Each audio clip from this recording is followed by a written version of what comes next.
There are two moments that define a person. The moment they say goodbye, and the moment they finally understand why they had to. My story lives between those two moments. It didn't begin with confidence. It didn't begin with excitement. It began with exhaustion. I was tired of explaining myself, tired of shrinking my dreams, tired of pretending that comfort was happiness. So when I boarded a flight to Canada, Calgary, I wasn't hopeful. I was empty. Soft emphasis on empty, one suitcase, a few documents, and a heart carrying questions heavier than any luggage. I didn't know if I would succeed. I didn't know if I would fail. But I knew this: if I stayed where I was, I would disappear quietly. And I wasn't ready to disappear. This is my story of leaving, of breaking, of burnout, of rebuilding, and of finding a home where I least expected it. Life before leaving home. Before Canada, life was familiar. I lived in Faisalabad with my parents and younger brother. Our house wasn't big, but it was full of voices, routines, expectations. Every morning started the same. The call to prayer, the smell of breakfast, my mother reminding me not to be late. I had a job in a small office, decent pay, predictable future. People said I was settled, but inside, something was missing. At night, I would lie awake, staring at the ceiling, listening to the fan hum above me, and a thought kept returning. Is this the life I chose, or the life I accepted? I wasn't ungrateful, I just wasn't alive. Dreams don't scream, they whisper, and mine was whispering that I was meant for more than survival. The decision. The decision didn't come suddenly. It came after years of ignoring myself. One evening, my father asked casually, "So, what's next for you?" I didn't have an answer. That silence embarrassed me more than any failure. Later that night, I searched for opportunities abroad, not because I was sure, but because I was desperate for direction. Canada appeared again and again.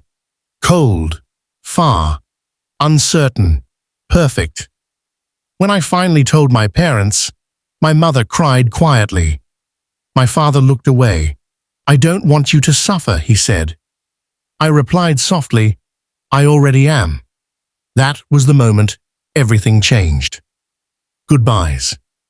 Goodbyes are strange. They feel temporary until they aren't. Friends promised to stay in touch. Relatives gave advice. At the airport, my mother held my face and said, "Wherever you go, remember who you are." My father hugged me longer than usual. He whispered, "Become someone you respect."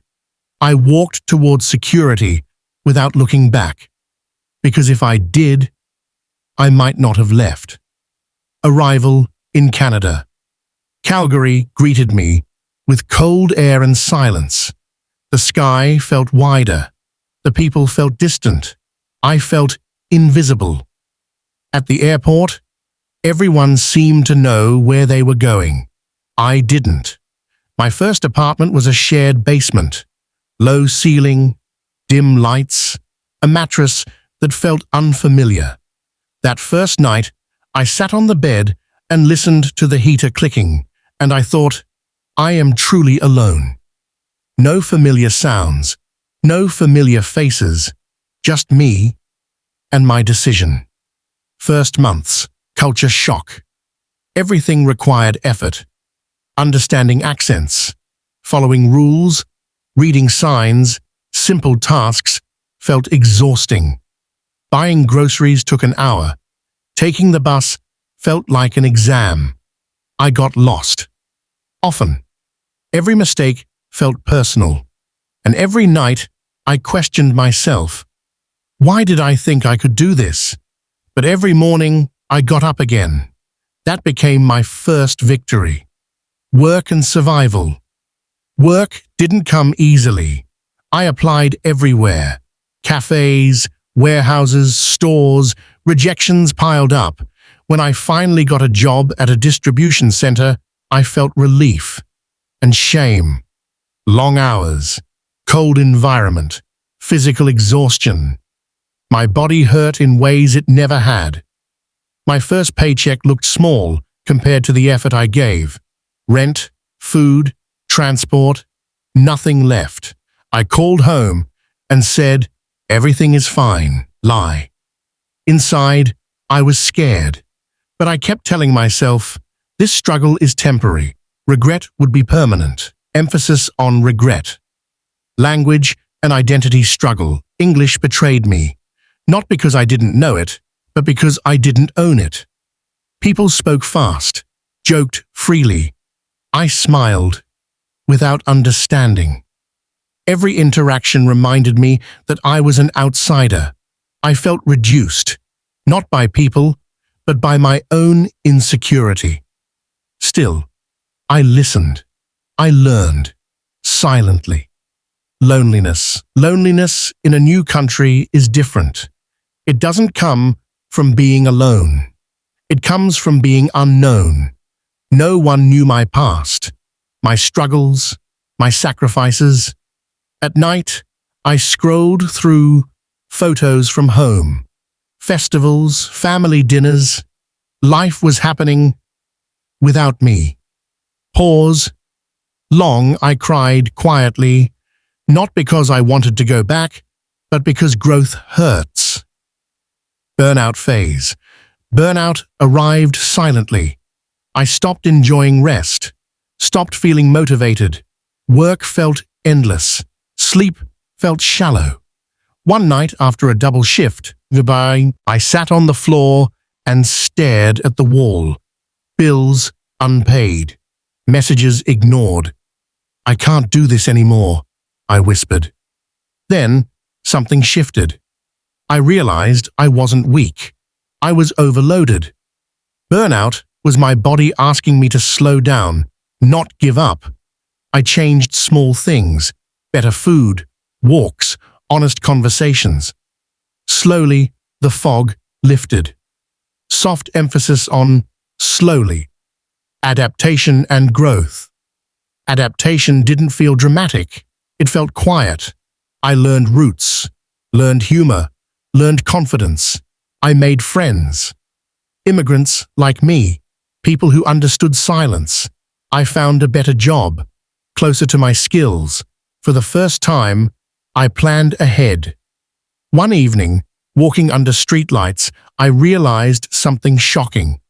I wasn't anxious. I was calm.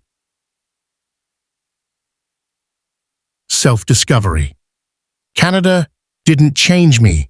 It revealed me. I learned I was resilient. I learned I could survive discomfort. I learned that home isn't a place. It's a feeling of alignment. And for the first time, I felt aligned.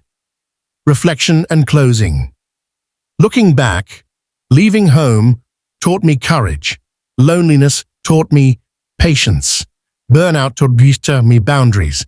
Struggle taught me gratitude. Now, sitting in my small apartment, watching snow fall outside, I can finally say, I made it. Not because life is perfect, but because I didn't quit. If you're listening to this, standing at the edge of a decision, know this: it will be hard. It will hurt.